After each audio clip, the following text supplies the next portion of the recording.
네, 강진 발생 후 저희는 취재 기자를 급파했고 튀르키예 현장에서 소식을 보도해 왔는데요. 직접 보면서 전달해온 김창섭 기자에게 더 깊숙한 이야기를 들어보겠습니다. 자, 김 기자, 급하게 튀르키예에 갔죠. 도착하자마자 김 기자 눈에 들어온 건 어떤 모습이었습니까? 네, 제가 튀르키예에 도착한 건 첫 번째 지진이 발생하고 겨우 이틀 뒤였습니다. 예. 공항에 내리면서 제일 먼저 목격하게 된 건 공항에서 울고 있는 이재민들의 모습, 현지인들의 모습이었습니다.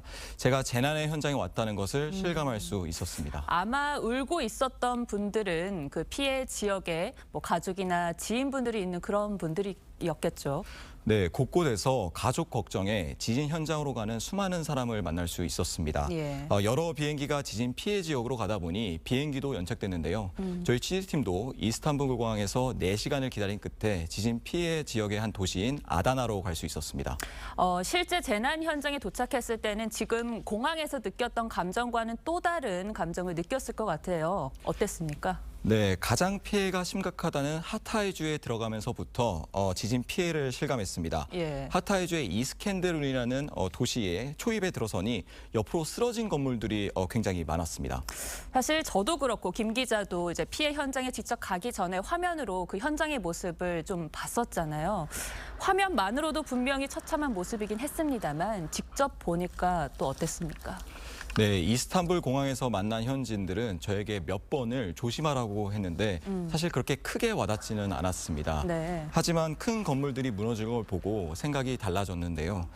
가장 피해가 심각한 안타키아에 도착했을 때 대략 건물의 70% 정도가 철거하고 다시 지어야 할 정도였습니다. 이렇게 모든 게 무너진 현장의 모습을 보는 것도 저는 괴로웠지만 사실 가족의 구조를 기다리는 이재민들 그리고 생존자의 이 사연을 듣는 게 참 가슴이 많이 아프더라고요.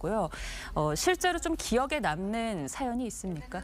네, 안타키아에서 무너진 건물을 하염없이 바라보는 여성을 만났는데요. 무너진 건물 아래에 자신의 아이가 있는데 아이고. 구조팀이 오지 않는다며 오열했습니다. 그리고 캐리어를 끌며 눈물을 머금고 무너진 건물 주변을 돌아다니는 현지인들도 많았습니다. 튀르키예 인구가 약 8,500만 명 정도 됩니다. 이번 지진으로 사망한 인구가 튀르키예에서만 4만 명이 넘는데요. 예. 그러니까 몇 번 건너면 아는 사람 중 한 명은 사망한 겁니다. 그렇군요.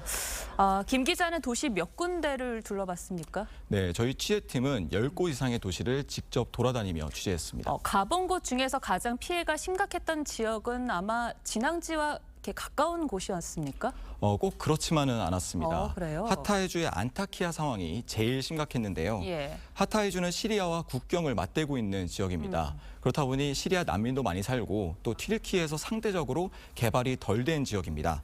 이렇다 보니 진앙 바로 근처의 대도시인 가지안테프나 카라만마라슈 같은 지역보다 피해가 훨씬 더 컸습니다. 예. 게다가 불법 건축물도 많았는데요. 불법 건축물을 꼼꼼하게 단속했던 같은 하타이주의 에르진과도 차이가 있었습니다. 예. 대략 열흘 정도 튀르키예에 있었죠. 네, 그렇습니다. 네, 취재를 마치고 돌아오면서 많은 생각 그리고 감정이 좀 교차했을 것 같아요. 어땠습니까? 네, 가장 많이 든 생각은 이렇게 큰 지진이 많이 나는 나라가 어떻게 이렇게 허술할까였습니다.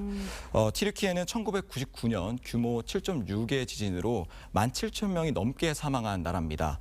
이후 내진 설계가 의무화됐지만 이를 지키지 않는 건물들이 우후죽순으로 생겨났습니다. 예. 이미 만든 법만 제대로 지켰어도 이렇게 많은 사망자들이 나오지는 않았을 것이라는 네. 안타까움이 남습니다. 우리에게 주는 교훈도 적지 않은 것 같습니다. 김 기자, 재난 현장에서 고생 많았고 또 발빠르게 소식 전해줘서 고마웠습니다. 잘 들었습니다.